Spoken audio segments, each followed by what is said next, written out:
Good morning guys, good morning sa ating mga subscriber. Yan, update ko lang po kayo sa last vlog natin na yung nagkaroon ng ipot na may pula si Gary Gilliam Roundhead, na siya po ay nilabas natin at update ko lang po kayo na okay na po siya.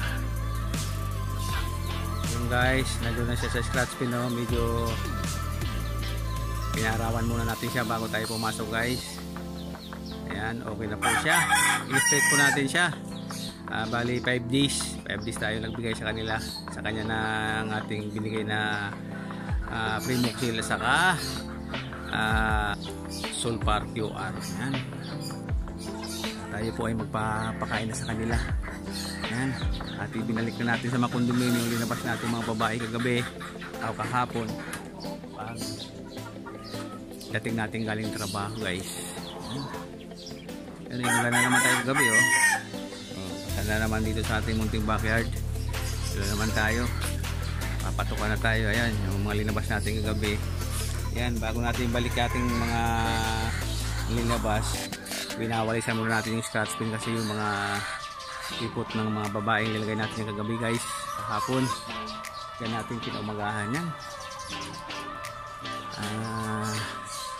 Update lang ito guys para sa last vlog natin na para naman makita nyo na talaga yung binigay natin kay Gary Gilliam Roundhead ay okay naman, kaya i-share natin sa mga manunood. Ayan. Diba? So, bibilad-bilad na siya guys.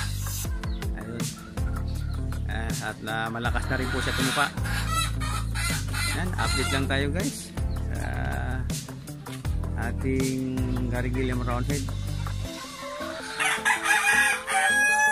Papatokan na rin tayo, tapos tayo linis, magwawalis tayo dito at papasok pa tayo sa trabaho. May habong na dito sa atin. Pumapala yung dahon ng puno ng atis, pati yung grapes natin lalapan na rin guys yung dahon. Tag-ulan na, lumago na rin sila. Yan, maraming salamat po. Update lang po tayo sa ating Gary Gilliam. Maraming salamat po at God bless po sa ating lahat. Sana po malayo tayo sa mga kapaman ngayon at sa dating mga araw. I love you all.